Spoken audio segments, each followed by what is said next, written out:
producer at the Hartford Current, and you're listening to another episode of the UConn Insider Podcast. Today we're talking about the UConn women's basketball team.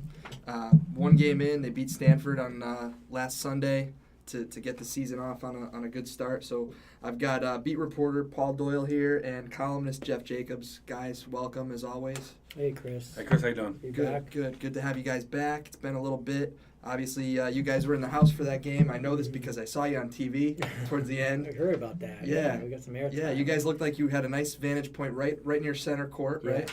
It was nice to be right on the court. Yeah, It doesn't happen especially many since places anymore. And this is the site of the Final Four, so who knows when that comes around, how many rows deep the press section will be. Absolutely, and we do expect to be back there. Yeah, the good news is that at the women's Final Four, the Hartford Current ordinarily accorded a fine seat. And so I remember a couple years ago when the Big Three they had their last game, like Mariah, so they were hugging, and someone caught a picture, and my head was right, like they were all hugging, and Oriema, and my head was right through there, so they kind of made like a meme, yellow foam. Yeah. So hopefully we're in those same seats on the Final Four. Right, I hope so too. They get out of the gates hot. Yeah. What was the opening run? 17-4 or So something? it was 4-4, and then it was up to 18-4. Crystal Dangerfield, pretty much the engine in the whole thing. Kind of a coming out party for her, which we talked about that. Yep. I think, Jake, you kind of expected her to. I don't know if you thought she was going to go 6 of 7 from 3 and put up a career high in points, but I think there was an expectation going into the year that Crystal could maybe show some people that she made a leap. All reports out of practice, and obviously we only see the end of it, but every player to a player said she was so much improved, and the coach, but all the coaching staff. So I figured everybody wasn't lying. You know what I mean? And just talking to her, you just sensed so much more confidence, and she's got a bite to her, which I like. Sometimes I remember I talked about that in an earlier podcast.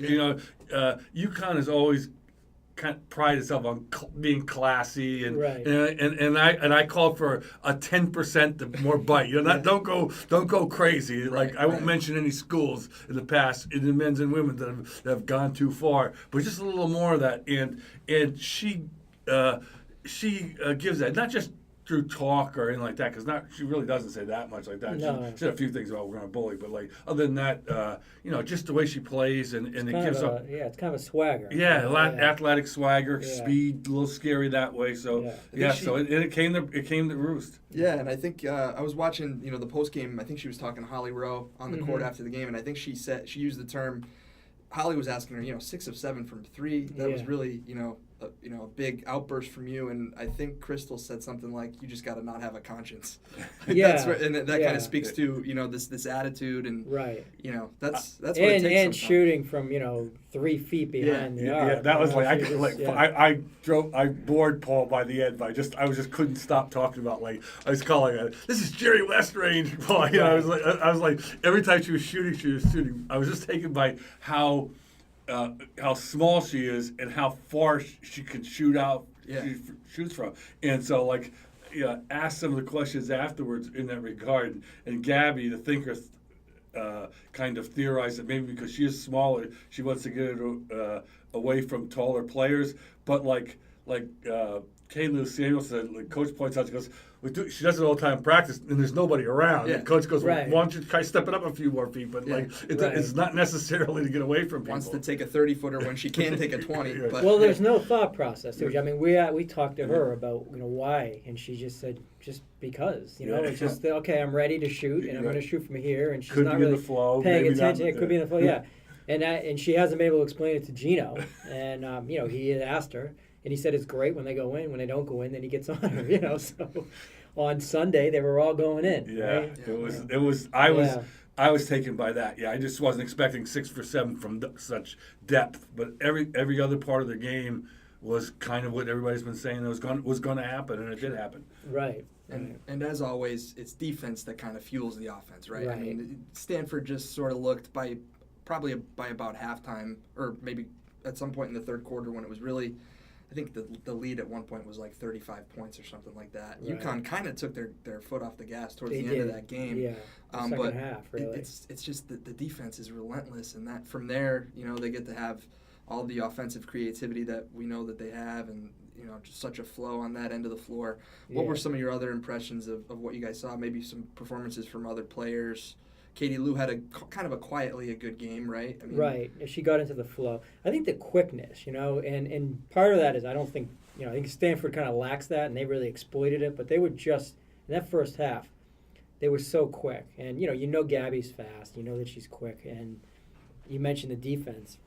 That's been a focus, and I think for all of them. He was on them all last year. He said they weren't a very good defensive team. Mm-hmm. And Katie Lou and Collier, they all looked more active, more engaged defensively. And, Gabby, you know what you're going to get. I think Crystal's speed and quickness on defense is going to be something to watch this year. That's going to lead to points, fast break points. So they were just that pace in the first half. There aren't going to be many teams that can keep up with it when they're playing like that. My thoughts on defense were exactly that. That was a team like Stanford, the type of players they have.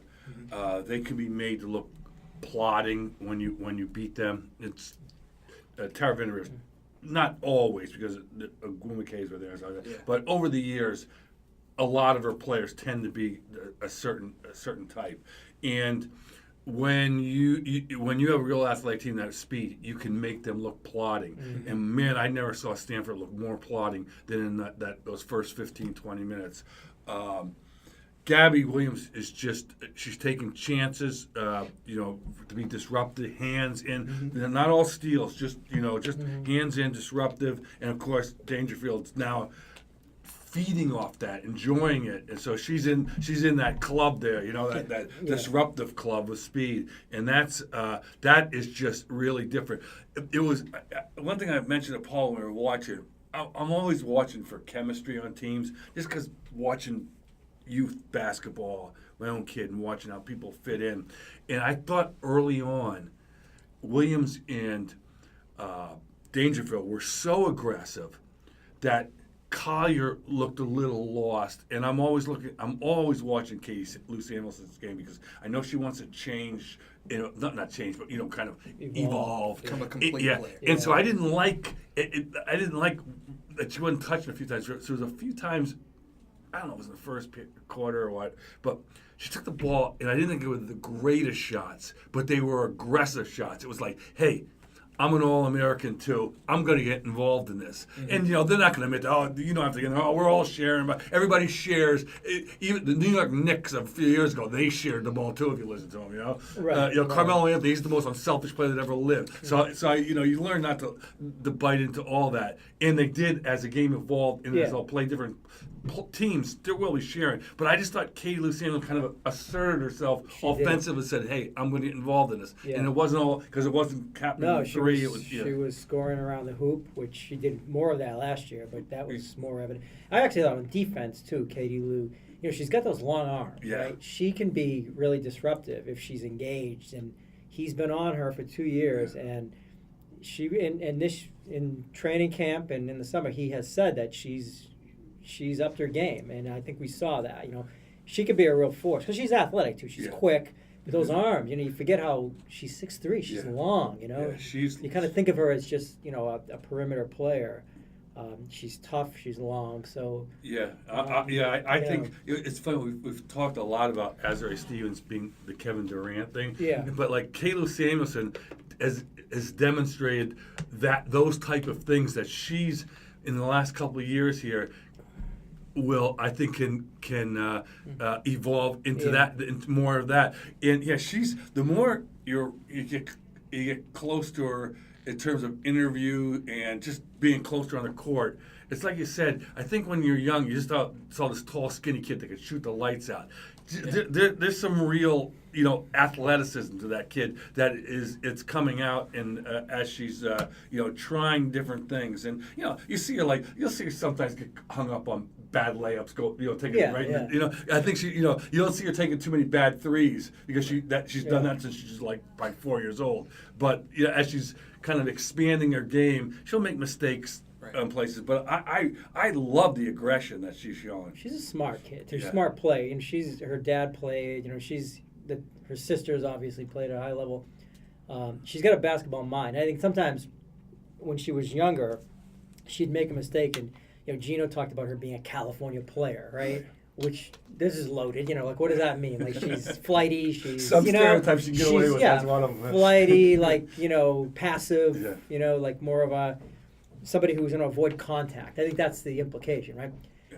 She's really not that. And I think that maybe on a team with the three best players in the country as a freshman, she could play a role and kind of fill a niche. But she's if she was a California player before, she's become an East Coast player, I think. And I think you're right, her smarts, even the way she's talking this year. I asked her about playing in the sight of the Final Four and what that means. And she kind of just scoffed, we got to think about the next practice. And I was like, okay, that's an interesting answer that's kind of a UConn answer, right. But a leadership answer. So I think, she's matured a lot. Yeah, I just listened to her some talk. She's very engaging, and she always was engaging, but it almost seemed it was almost kid-like early on in her career. Agree, yeah. Now it's like, I just asked her about the HBO special last year. She goes, it's really amazing to watch them take so much footage and then use so little. Right. And like what the decision process was, why they used this and why they did that. She goes, she went on, I think it was with Gabby, she said, she went on some shopping spree. And Collier. And then she goes, it was all good stuff, and then didn't use it. Any of it, So, but just listen to her now, think things through or answers through, and she's become more engaging. So it's really, there's something more there. Obviously, the biggest transformation is Crystal Dangerfield. I mean, that she was lost and now she's found. Right. Mm-hmm. So, but I'm just talking on another level of seeing somebody evolve. These kids, they evolve when they're here. It's the biggest single thing in sports that elite players are permitted to get better as their careers go along. Yeah, and like we always say, these are. When they get there, they're kids. I mean, it's worth remembering. They're 18. Think about when we were 18, 19 years old. If someone stuck a recorder in front of me and interviewed me, forget it. Right? Come on. So they grow up, and as they should, right? Yeah. They're just doing it in the spotlight. It's amazing. It really is to watch them do that in the spotlight, because 18-year-old kid gets yelled at by a coach. Yeah. Even at outside of UConn, even at Division I schools, they bark back. You know what I mean? There's a lot more. I think people realize it, but to observe it, people be very impressed by the level of, I hate to use the word professionalism, but I'll use that in a non-pain polish. Polish. But yeah. in the way they, it's like watching a professional practice when you watch the UConn women. It's efficient and it's mature. It's funny. You hear coaches will visit, and he always keeps the gym doors open for coaches, Division III coaches, anyone, high school coaches, and the takeaway is they're just amazed at the efficiency and the way they run practice. There's a reason why they have 11 titles. You know what I mean, right? Absolutely. Yeah. We've kind of talked about this before, but to your guys' knowledge, I mean, do they get any sort of coaching in that area as far as like talking to you guys and any sort of like media training? Because like you said, they seem more ready for it than most. I don't mean to put you on the spot, but this is something that sticks out. I don't know that it's like a formal training. I don't know. I think the staff, they've been through this drill for so many years that they prep them and they, but. No, I don't know that I don't know that the school in general gives. Maybe it trickles down from the older players. Yeah. Maybe. Well, I think Chris Daly's a big role. Chris Daly, I think, absolutely. I mean, she's big on decorum, mm-hmm.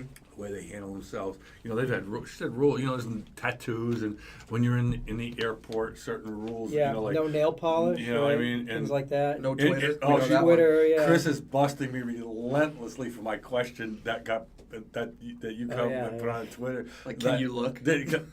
Can you look at Twitter? She's she's hounding me so bad on that because yeah. it was part of a larger discussion of social media, and then they caught me. And granted, I've learned my lesson now. The yellow thing, this was taken out of context, you know, which is always said to us over the years. So the question came out, and yes, they can look. That's I also think, you know, going back to the question about the media training, I think part of this is the kids they recruit are smart. Yep. They're polished. They tend to recruit. I mean, I know a couple of kids on this team are interested in media and getting into media. So there's they're polished, smart kids who seem to almost relish it. You don't get.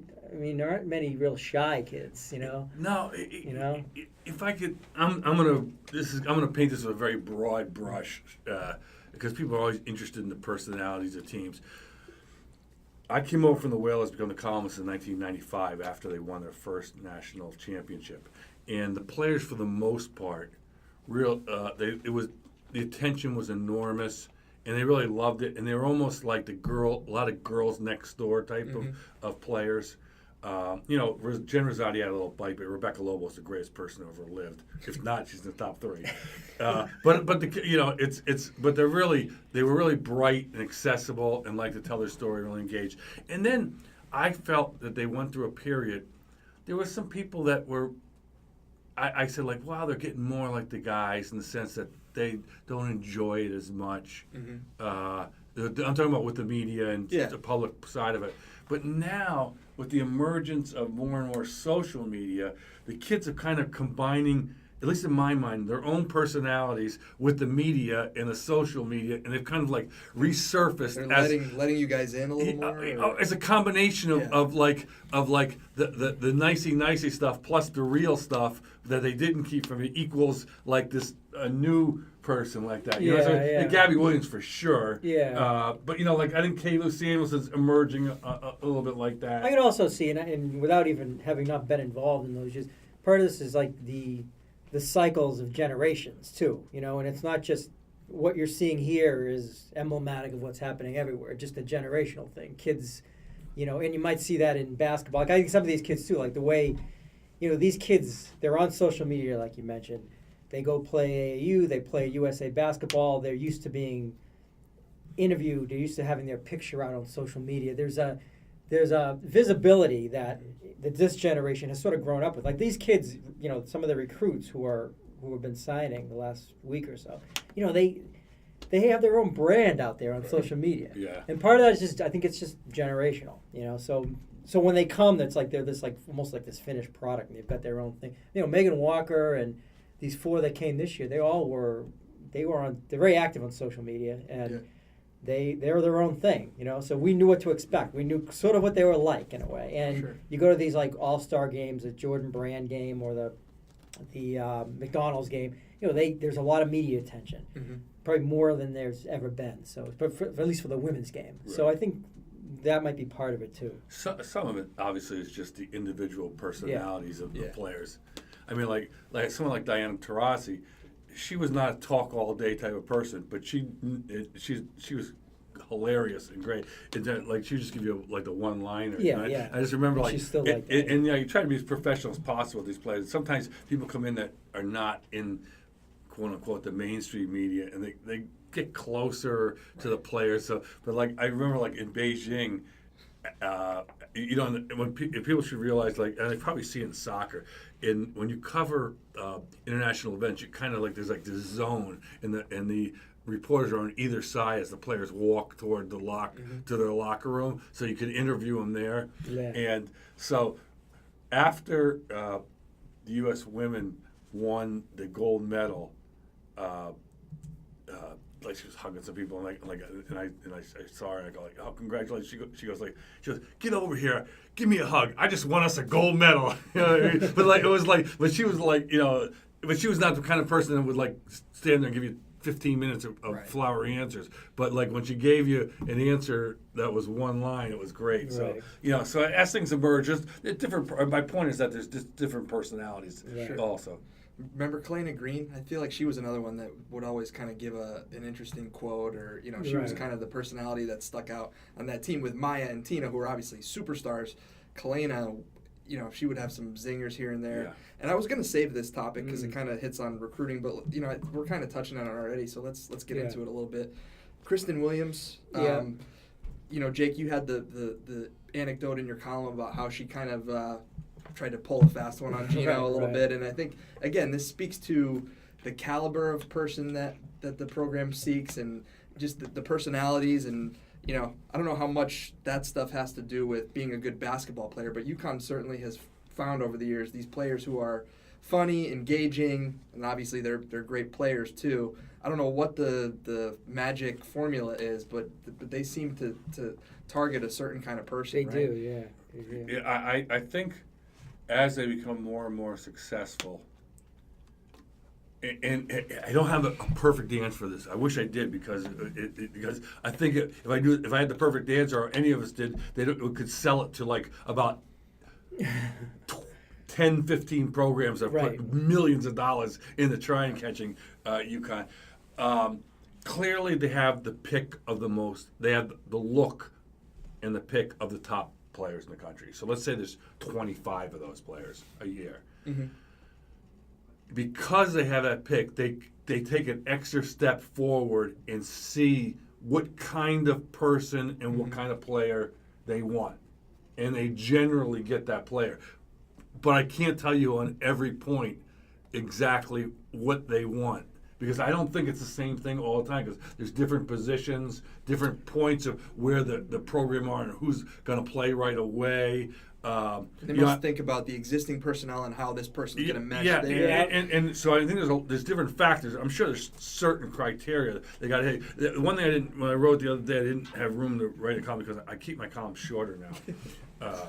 It's something we've talked about here at the newspaper. And I'm not a little afraid, inside baseball. a little inside, but I'm not afraid to talk about it. That I left out was about how he rather get cocky, confident players and knock it down some and get it into the team, or versus somebody who's really talented but really has a problem second guessing himself, because he goes like, it's easier to smooth that off the top than it is to build out. He didn't specify which, but I think he's had a few success stories in building people up. But it's, especially when you come in as a freshman, you can just get destroyed. Yeah. And you got to have, and I hate that. I want to believe that somebody that was humble, that was second guessing themselves. I mean, humility and second guessing themselves aren't the same thing. But somebody that had some confidence problems that they could build up. But it's not an easy thing in competitive sports. I think of somebody like Kelly Ferris, who was like deathly quiet the first year, and I think she over time kind of built that up. But I think you're right. For the most part, you see these bigger personalities. You don't see, the really, like, the freshman who's really having a tough adjustment period at UConn. At least maybe we don't hear about it if that's going on behind the scenes. Right. And maybe it's so institutional, right? I mean, the players and the coaches, and they really sort of. Police that themselves, I guess. I think what they're good at, too, is identifying personalities that are going to fit into a team concept and a group concept, a group dynamic. There are things that we don't see. So there are players who maybe, aren't contributing much, but behind the scenes, they might be the most popular kid in the group, right? And they just do a lot to, just kind of turn the wheels and keep everything moving in the right direction. There's that. I also think that he looks for kids who can withstand their practices. He's going to break them down. He's going to ride them. You can't be thin-skinned, right? You've got to have an armor, and you have to have that inner confidence. So there's that. The other component, I think, is how will the parents interact with the program? Mm-hmm. And I've heard that there have been kids that have been really good players, and then he'll meet the family and say, I'm not sure about this recruit, and then he'll step back. So there's there are a lot of components to it, and they crack the code, because as you said, there might be 6. I mean, a couple of years ago he was talking about competing with other programs for recruits, and he said, there might be 6 players, you can line them up, and I'll investigate and then decide we only want 1 or 2. And now the other 4 or 5 players are great players, and they're going to end up at high-level schools. They might be really good college players, but they just don't quite fit. Okay. And he had trouble sort of explaining what it is, because there's probably a litany of things that he wouldn't want to get into. But they're selective. They're selective. The parents are definitely. The parents are interesting. He's had some. I want to because I've done this for so long. I can't remember all the stuff that's been on the record and off the record. Yeah. So I'll stay. I will That's not right, name any parents, but there have been some over the years that have been very forceful. LeVar Ball types. Yeah. Well, that's to the extreme. No, but maybe like a dad who was an AA. Absolutely. Yeah. And some of the points are not always horribly taken. Now, this is I love like being a parent of a kid who plays basketball myself. It's like I've heard arguments from parents that everything that parents will say are not necessarily wrong. It's just that someone's got to coach a team and make decisions, and the coaches don't want to hear it really at all. Right. But yeah, the parents can be a real problem, and the bigger the star, sometimes the bigger the parents. As we've seen in sports, and that's there's been some parents that have had a lot to say. I'm sure. Right. And he's done a good job of taking care of that. There's a really good point you said there about sometimes the player. So they're all so good right now on UConn almost that you forget. But some teams only have like 3-4 really good ones. You have 5 lesser players. Within the dynamic of pushing the team, sometimes those players are important because when the kids walk off together. They're not always saying, "Well, I had 21 and 7." It's I played. I played good today. I didn't play good today. Coach was mad about this, or this player's really pushing us in the right direction. Kid worked hard at 5 points, worked their butt off, and like that really helped the team. So like that kind of dynamic is important, and they've hit on that too. Well, I think they haven't had that many disruptive players. No. I think we in media and fans sometimes we view this almost through like the lens of as a professional team, right? So if a kid's not playing well, they must be irrelevant, and some of those are really important kids because this is a group of college kids, right? It's like a group. They're a little family. They're a little group. They get together and they have dinner together. They hang out there on the road together. So relationships form, leaders form, followers form. It's like they all fill roles, and sometimes a kid who's not playing a lot can be really vitally important to what they're doing. You see it like, and I think they recognize that. If they're walking together like after practice or something, a group coming out meeting, and you'll see a kid that you would say that is not a star. Yeah. But she'll say something.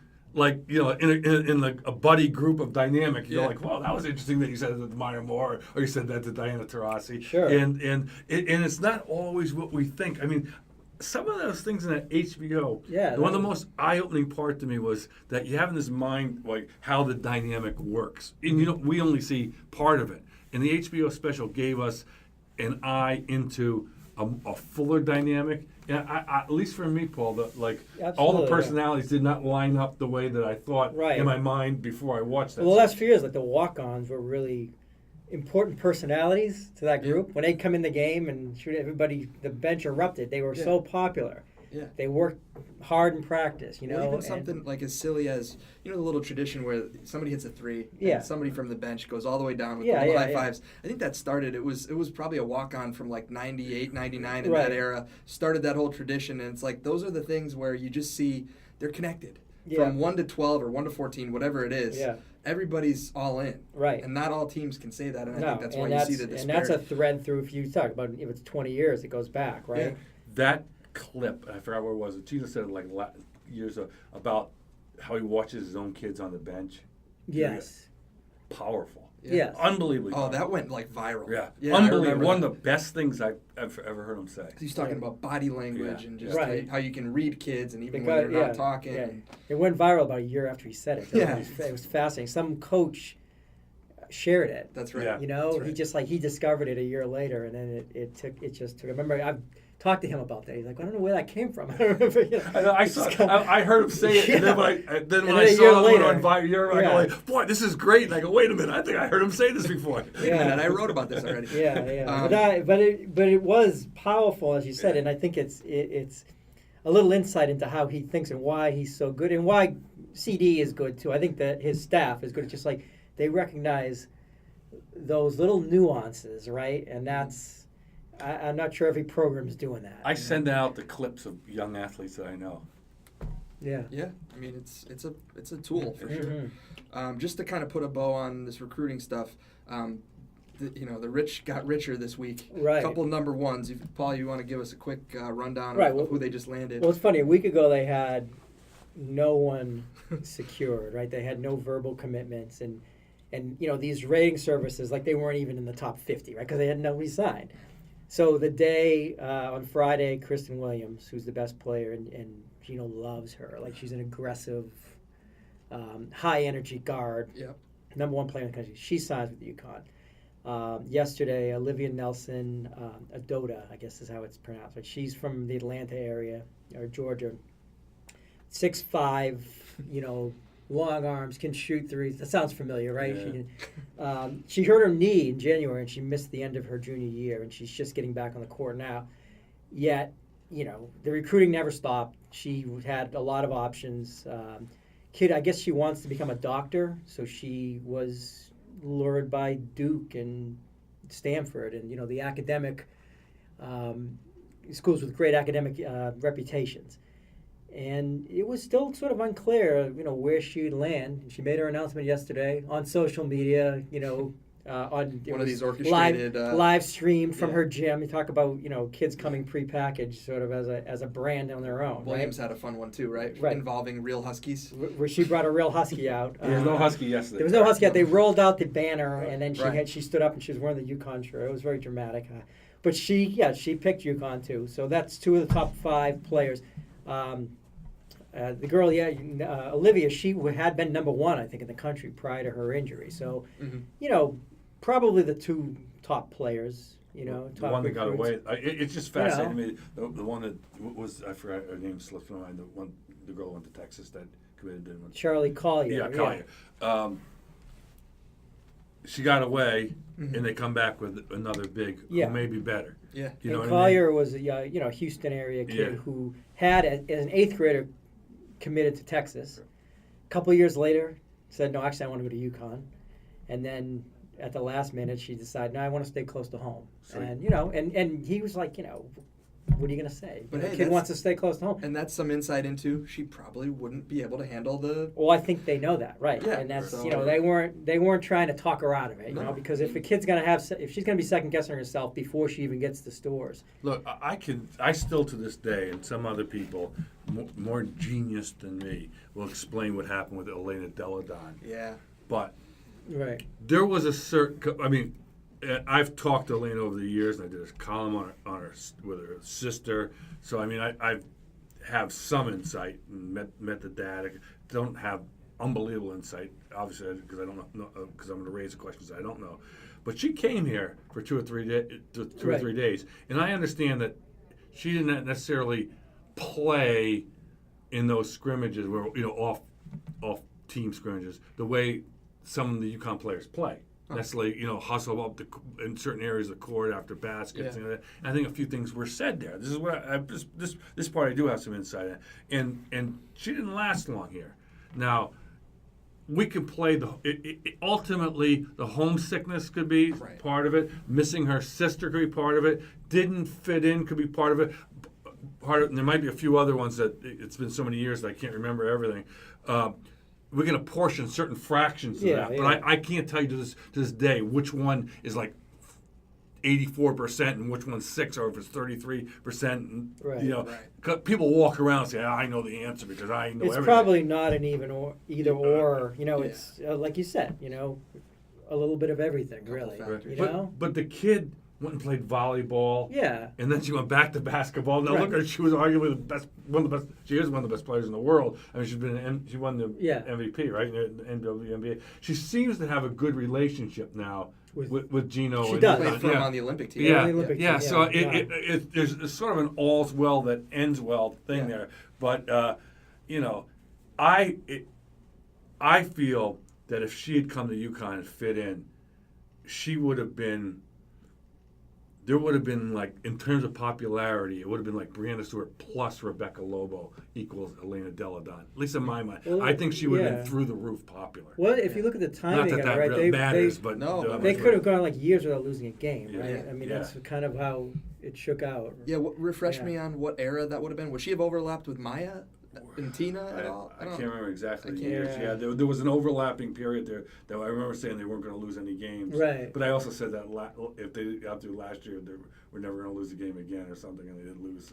But And then you said Elena that and Deladon, this is a little off topic, but I want to bring this up. Elena Deladon is my favorite free throw shooter in the whole world. Okay, that's all I want to say. You just go look at her numbers.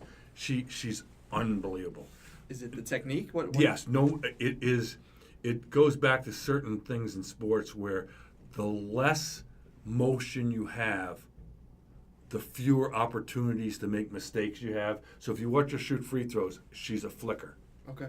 And her number, she's like 90%. She's numerically, she's one of the greatest free throw shooters that ever lived. But I just think because of her technique also, it's like she'll never miss. Repeatable, but not like your pal Jerry West. She's not doing the. No, the Rick Barry. You so psyched me out with the Grandma. What was that called?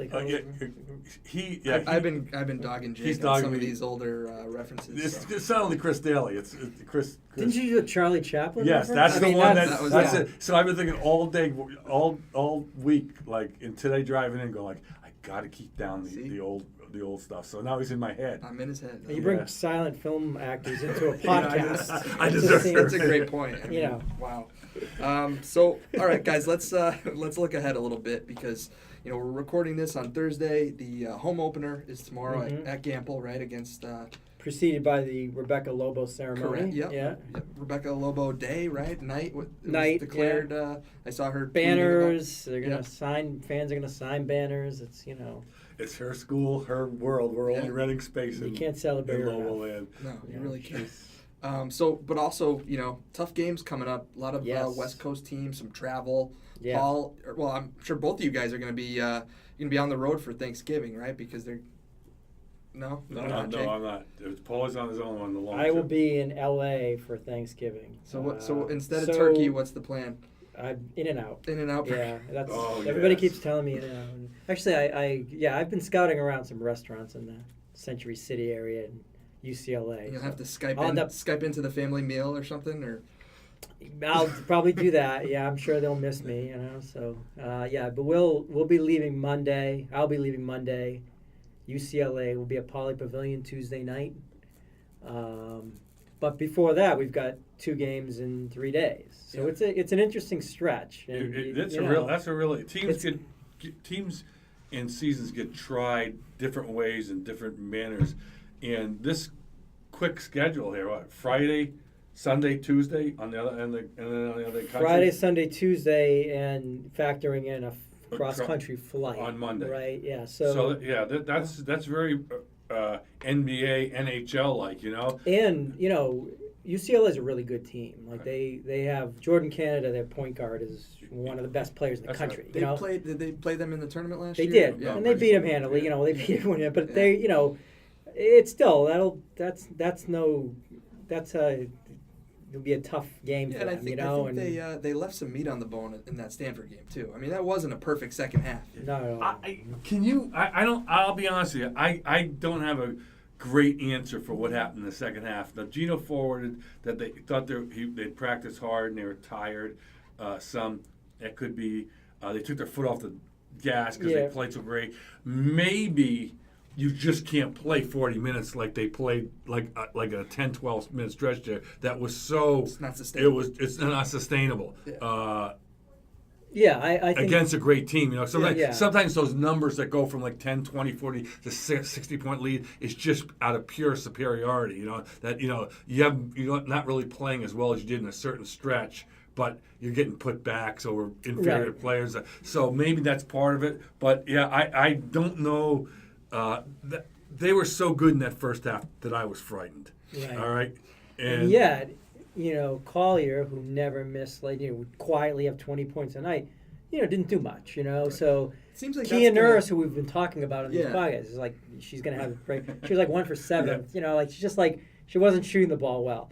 That's not going to continue. No, but I mean, Collier's going to score. But with their depth, as we've talked about a lot, isn't that going to happen a lot where someone is just going to kind of fade into the background every once in a while because not everybody can have a monster game with the amount of great players. The pace of the game, the kind of opponent you're at.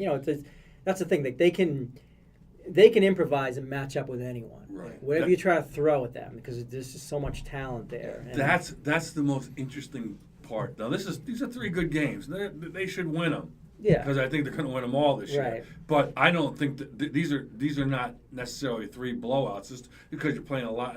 I haven't looked at the other teams' schedules, but they're not necessarily a blowout. Because this is 3 games in 5 nights, coast to coast. So there's going to be demands there. No doubt about it. I covered enough pro teams to see teams come up flat. Right. And but the part that fascinates me is like how this speed dynamic, which changes the chemistry of what we previously may have thought about how the chemistry will work, versus opponents who may be able to run with them on some nights but not be as good, or try and slow it down, use various gadget defenses, anything to go after certain players. So as that, just say you watch it this time, and Crystal Dangerfield, this is the one point I want to make, is like there's a lot of real fast guards in the country. Now she's special. Don't get me wrong. She'll see one Tuesday night. Yeah, but they're not like Azare Stevens. There aren't very many Azare Stevens out there, right. But there are a number of Crystal Dangerfield-like players. Yeah. So there's going to be some nights that somebody's going to run with her, and she may not be as effective. So how that, like you said, like how these players are going to pop up on given night and fit in, it will be really interesting. Well, and against an opponent like Stanford, they made the decision to run, right? Right. Because that's how you exploit them. So I think it could be a game-to-game thing. When you have all these like pieces at your disposal, it's probably going to be fun to coach that team, right? You can take a different approach depending on, Tuesday night. That's the game and that's the one I thought all on because of this little stretch. They might the be flight. tired. They might be tired, and then they're going to be facing a pretty good team with a guard who's quick, and she was impressive when they faced her last year. So, that'll be a fun game to watch. But I just think they have so. I mean, if someone gets in foul trouble, well, you can go 7 deep, right? And so that's the thing about chemistry. I think sometimes we tend to look at it in a petri dish kind of practice situation. Oh, that's not too old. No, this could be gross. Oh, yeah. I never hear that, so I like it. We tend to look at chemistry in a petri dish practice situation, but the other team, they're permitted to hit back. Yeah. And that's how you sound like Gino. Yeah, how chemistry reacts to being hit. Yeah. It's very fascinating to me as I watch teams. Well, I think look what happened in the Mississippi State game, right? Yeah. How did the slow start that they never really recovered? Well, they came back. They came back, but they were always like it was like the floor was moving under them. They couldn't quite get their, It's not an individual will strike back talent-wise. Yeah. They know I knock you down, I'm back. Right. But also when you get back up, you got to go. Well, what about my teammates too? And how are they getting back up individually to be part of this collective thing? And that's why, like you said, there was you can't make too many snap judgments over how it's going to be with UConn women based on that one game because that one half. The 1 half, yeah, because the 3 best players or 2 best players are 2 or 3 best players. That's right.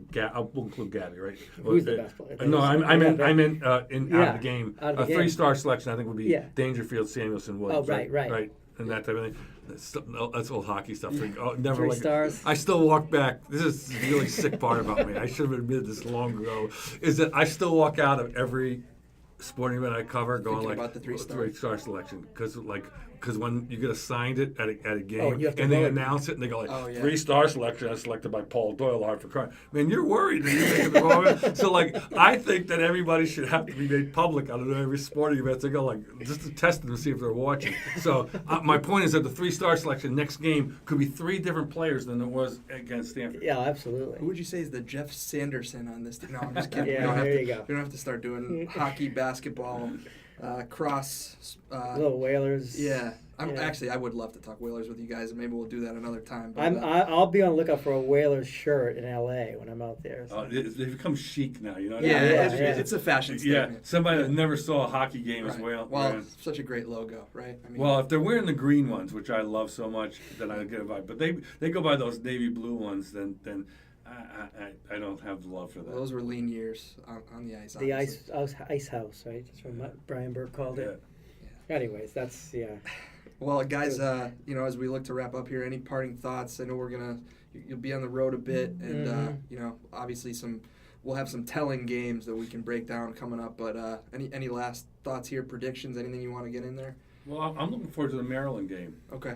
Because Brenda Fries is so ultra competitive. Yeah. Yes. And she's always a great foil. Because she'll come in and after the game, she often makes an excuse, which I find delicious. But also, that's the part that maybe that's not as great about Brenda Fries. But the great part is she's so competitive, and she's able usually to put in 2 or 3 sentences something about UConn that's very true. Yes. You know what I mean? She'll just go something about their speed, or she'll say, "This is the fastest team I've seen in the last 20 years of coaching," or something like that. And you go all right. This is Brenda's take, and it's usually pretty good, Yeah, that'll be an interesting game. They lost a lot, but she's, like you said, I think of her as being so competitive that she has a way of willing her players. You know, they almost won. So that'll be interesting. Again, I'm looking forward to L.A. and Poly Pavilion, and just Gino being in John Wooden's house. Backyard, I think that's cool. That is cool. It's actually the kind of a homecoming game for Katie Lou Samuelson. Up the coast, her family will come from Orange County, so it'll be a good game for her. Otherwise, I just think game to game it's going to be interesting to watch how this team evolves. And like you just said, who they could have a different player leading them every night, and it could have a different look every night. And you got to find answers. Yeah. They didn't have an answer against Mississippi State, did they? When it mattered most. So as they go along this journey, there's going to have to be 3, 4, 5 answers on a given night, and that's the one that will come back and can haunt you if you don't have that right answer. And we sort of anointed Crystal Dangerfield. We didn't after the Baylor game last year. And Gino said, "Wait a minute, now she's a freshman." I think she's going to be consistent and good, but she's going to be this good every game. I don't know if they are. If she is, then. This is it's a scary embarrassment team. Of riches. Yeah, it's just it's. They kind of shrug their shoulders. Funny thing about 3-point shooting is somebody will go 6 for 7. Say, we see it all the time. Well, you know what? I've been watching a lot of basketball over the years. I don't see people go 6 for 7 in 3-point land games that often. Yeah. So you can't expect that all the time. Yeah, and it's crazy if she shoots like that when you already have Katie Lou Samuelson and Kia Nurse. They were 2 of the highest percentage 3-point shooters in the country last year. Yeah. Samuelson only had 2 threes last game. 2 threes. I mean, so she was in there banging. She was banging, elbowing, and she might decide that she's the greatest 3-point shooter in the land next game, and play a different game. Throw up an 8 for 10. Yeah. Yeah. Well, it could happen anytime. Yeah. Did we see Kia's? What was she 9 for 9 or whatever it was last year? Beginning of the tournament. Yeah, beginning of the tournament. Yeah. So it's just sometimes these things fall out of the sky, and it's interesting. It'll be interesting to watch Kia as this kind of unbelievably fast transition comes from Gabby and Crystal knocking balls loose, and they're out. Sometimes Kia almost looked off to the side a little bit. She's a great defender. And she's a great defender though too. But it was like I said, there was just certain things as I was watching. I guess, as I was watching that happen in the first half, I was looking for players that I consider great players that weren't at the forefront of that and how they're going to jump back into that. But like Paul said, it could just be a different game. Yeah. Next time they play, the opponent may make it different. So, so what you saw there, the next test is a different test, not the. That's what's going to be interesting about this team, game after game. It's just seeing how it evolves and how it changes from game to game. Right. It's just a show, right? Sure is. Yes. And they'll wear their beautiful gray jerseys on the West Coast, which is a whole other thing. I'm sure you saw the tweets today. And I saw some tweets being down the color. Now I'm a big bright guy. Now I have to jump back to old school in this because Houston Astros? 70s, 80s things are so I saw those bright orange of Florida and bright green of Oregon. So I'm all in on those, right? That's something you walk around Newport, Rhode Island in 1982, But having said that, I see the drab UConn one, which I've tweeted out. I like to repeat my tweets. I call it National Flag Gray. Oh, I did see that. Yes. Because people were complaining about right. And it was. It's I think part of it is people can't get out of their heads that it's that's a Georgetown color and that's a former. Well, you can still call them a rival. Yeah. They were never really a rival to the women's team, but. I like the national flag blue jerseys, the blue ones. Yeah. With bright white piping. Right. I'd like this, and maybe even a Connecticut, and not always. That's old school. They I know it's haven't old, done that in a long time. but I mean, you can 2017 that kind of look. They're always looking for things. I watch old clips whenever I see the jersey. Yeah, Mike Anthony, who people listening today may not be aware of Mike Anthony, our colleague, but he is on other podcasts, competing podcasts with football. He considers himself not only a food aficionado, but a uniform aficionado. Okay. He's got so many pluses in his life that he would probably, if we are going to have uniform arguments, he is a must to be on here. We do agree on the Quebec Nordiques of a certain era. We love that uniform, but other than that, there's many disagreements. Well, that's good to know. I'll have to spring that on Mike on the next football Yes. episode. Jake, Paul, thank you as always for coming on. Thank you. We'll read you guys this weekend, and we'll talk to you soon. All right. Thanks, Chris.